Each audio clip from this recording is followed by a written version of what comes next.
तर भाजपकडे मोठी ताकद असूनही आमच्याकडेच लोक लागतात असं म्हणत सुप्रिया सुळेंनी भाजपवर निशाणा साधलाय। तर मवियातील अनेकांचा संपर्क थेट आमच्याशी असल्याचं खासदार सुनील तटकरे म्हणाले। तर पुढच्या काळात चित्र स्पष्ट होईल असे त्यांनी म्हटलंय।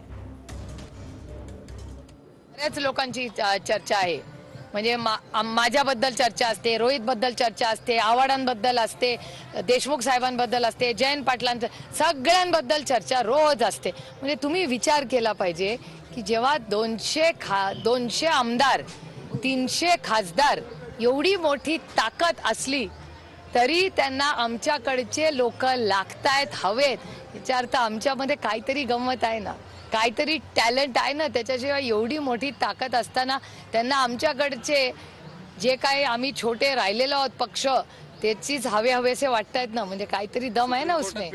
मी मगाशीच म्हटलं की अनेक इनकमिंग आहेत, वेगवेगळ्या राजकीय पक्षांतील आहेत, महाविकास आघाडीतल्या तिन्ही घटक पक्षांतील अनेकांचा संपर्क थेट अजितदादांशी, माझ्याशी, प्रफुल्लभाई पटेल यांच्याशी सुद्धा आहे। आमच्या काही सहकाऱ्यांच्या जवळ सुद्धा आहे, माझे पक्षाचे जे काही सहकारी आहेत त्यांच्या जवळ सुद्धा आहे। त्यामुळे पुढच्या कालावधीमध्ये आपल्याला ते चित्र स्पष्ट झालेलं पाहायला मिळेल। दोन्ही पार्श्वभूमीवरती, लोकसभेच्या पार्श्वभूमीवरती पण पाहायला मिळेल, लोकसभा झाल्याच्या नंतर तर अधिकच मोठ्या प्रमाणावरती